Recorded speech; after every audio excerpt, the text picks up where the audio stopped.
The White Lotus Sect is a short story written by Pu Songling, a novelist from the Ming Dynasty.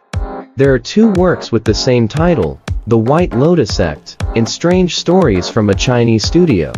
They appear in Volume 4 and Volume 6, respectively.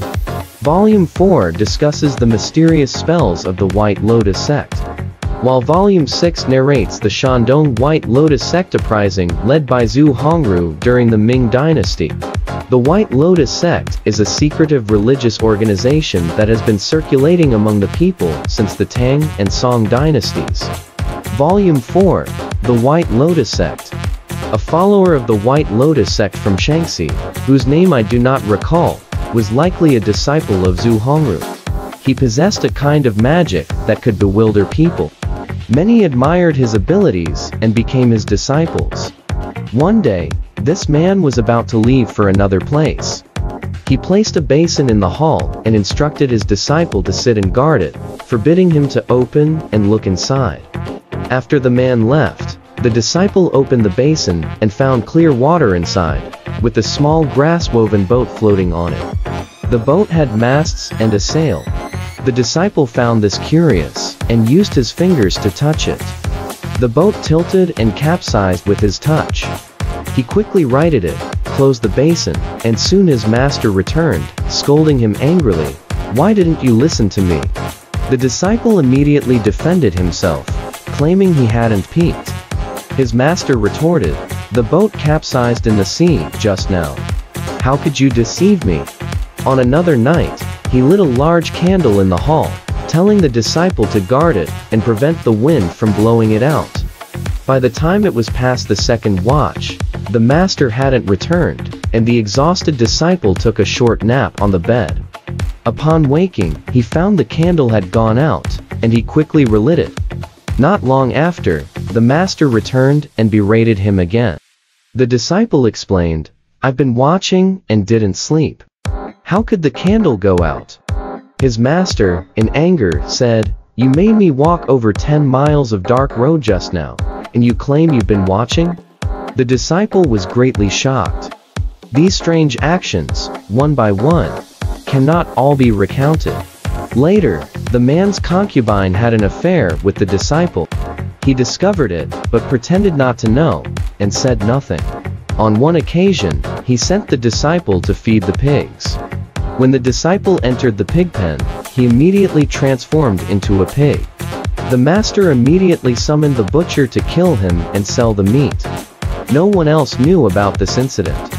The disciple's father, worried because his son hadn't returned home, came to ask the man, who responded that the disciple hadn't come for a long time. The disciple's family searched everywhere, finding no news. One person who had learned arts under the same teacher as the man knew about this matter, secretly and discreetly informed the disciple's father. The disciple's father reported it to the county official. Fearing the man might escape, the county official didn't dare to arrest him without precautions. He reported to higher authorities, requesting 1,000 armored soldiers to surround his residence. Only then were he, his wife, and his son captured and put in cages, sent to the capital. Passing through the Taihang Mountains, a giant emerged from the mountains, nearly as tall as a large tree, with eyes like teacups, a mouth like a basin, and teeth over a foot long. The soldiers escorting them were so scared that they froze in place and wouldn't advance. The man said, "This is a monster. My wife can defeat him." The escorting soldiers followed his instructions, untied his wife. Armed with a long spear, she approached the giant. The giant got angry and with a breath, swallowed her whole. The people were even more terrified. The man said, "Since you've eaten my wife, my son must go too." He then had his son go forward. The same fate awaited him, he was swallowed whole as well. The people were at a loss, not knowing what to do. The man cried enraged, saying, "You've killed my wife and son. How can I accept this? But if anyone is to go, it must be me." The people indeed released him from the cage and gave him a knife to approach the giant. The giant charged fiercely, and after a brief struggle, he grabbed the man and swallowed him whole. With the neck extended, the giant swallowed him down, and then walked away calmly. Volume 6, The White Lotus Sect. Xu Hongru, the leader of the White Lotus Sect, obtained a book of unorthodox and esoteric knowledge that allowed him to control ghosts and spirits to do his bidding. After a brief demonstration, the onlookers were filled with fear, and many sought refuge under his guidance.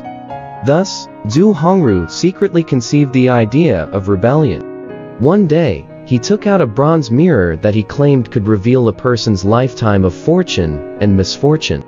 He hung the bronze mirror in the courtyard, allowing people to see their reflections.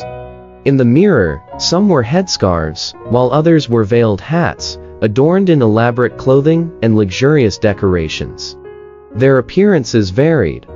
People were even more astonished. This news spread everywhere, and people came to request to see their reflections in the mirror one after another. Xu Hongru then declared, all the civil and military officials reflected in the mirror are destined to be part of the Dragon Flower Assembly chosen by the Buddha. Everyone should strive and not retreat. In front of everyone, Xu Hongru gazed into the mirror and saw himself wearing an imperial crown and dragon robe, appearing as an emperor. Everyone stared at each other in disbelief and knelt down in unison. Xu Hongru thus raised the banner of rebellion, and everyone rejoiced and followed along, hoping to become high officials like the figures in the mirror. In less than a few months, Xu Hongru gathered more than 10,000 followers. Local officials in Tang County and Yi County fled in panic. Later, a large contingent of king soldiers was dispatched to suppress them. Among them was General Peng, a formidable warrior from Changshan County, unmatched in combat skills. Two young girls from the White Lotus Sect's army emerged to fight him. They both wielded double knives, as sharp as frost, riding tall and powerful horses, exuding great authority. They floated and circled, fighting from morning until evening. The girls were unable to harm General Peng, but General Peng also couldn't defeat them. After 3 days of fierce combat, General Peng was exhausted and finally died of exhaustion.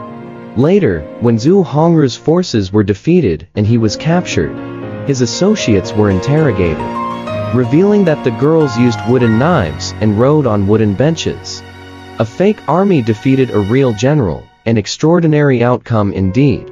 Alright, this story has come to an end. If you liked it, please give it a thumbs up. Thank you.